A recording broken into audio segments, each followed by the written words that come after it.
morning everyone. आज चाहिँ Saturday. आज हाम्रो बहिनी पविको बेबी शावर. मेरो भागमा चाहिँ मिक्स अचार परेछ. त्यही भएर आज चाहिँ म मिक्स अचार बनाउन गइरहेको छु.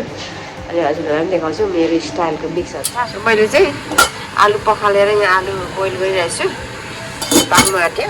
क्युकम्बर, क्यारोट्स रेडी बनाइरहेको छु. पानी चाहिँ अलरेडी रेडी छ. सँगै मिक्स चाहिँ भिजाउँछु एकछिन. आधी घन्टा जति भिजाउने यसलाई.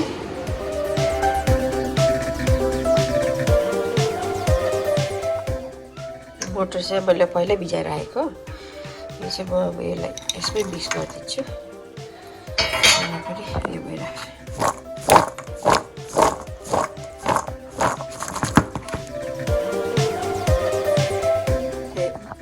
मिक्स with the काटेको धनिया. अब प्याज हाल्छ साइडमा. काटेको प्याज. अब यो ब्राउन भएपछि काटेको चिली लगाइदिनु. ड्राई चिली हाल्छु फ्लेभरको लागि.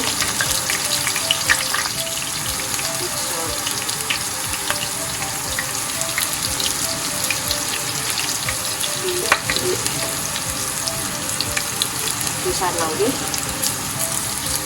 Turmeric powder.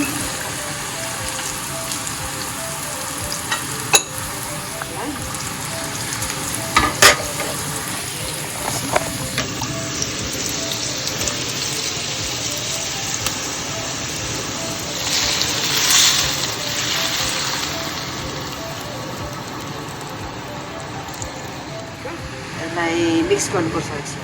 First chilli powder ल. अनि राईको उयसको तेलमा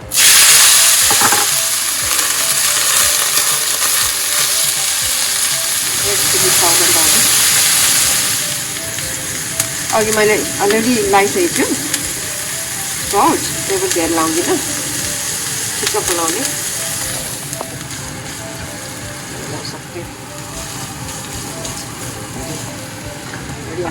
सबै हालिदियो. त्यसपछि मोल्ने रेडी भयो.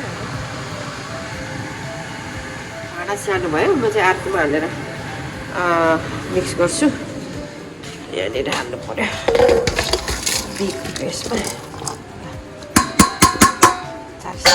ठुलोमा हालेर अब यसलाई मोल्ने. त्यसपछि म यहाँ I'm gonna put some roasted sesame powder.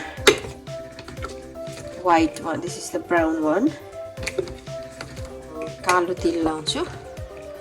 अझ कालो तिल पनि मनपर्छ. कालो तिल पनि मिक्स गर्नु पर्यो. यतिको भयो यस्तो भयो. अब यसलाई चाहिँ कागती हालेर मोल्ने. टिमुरको छोप हाल्दैछु. यो चाहिँ टिमुरको छोप लगाइदिएँ फ्लेभरको लागि. कागती लाउने. कागतीको रस 1.5 कतिको अमिलो खानु पर्छ त्यही अनुसारको लगाउनुहोस्. त्यसपछि चाहिँ मोल्नुलाई रेडी. यो चाहिँ रेडी भयो मोल्नुलाई. यसलाई मजाले मोल्दिने. हातले मोल्यो नि हुन्छ. हातले मोल्यो भने झन् राम्रो हुन्छ. मजाले मोल्ने.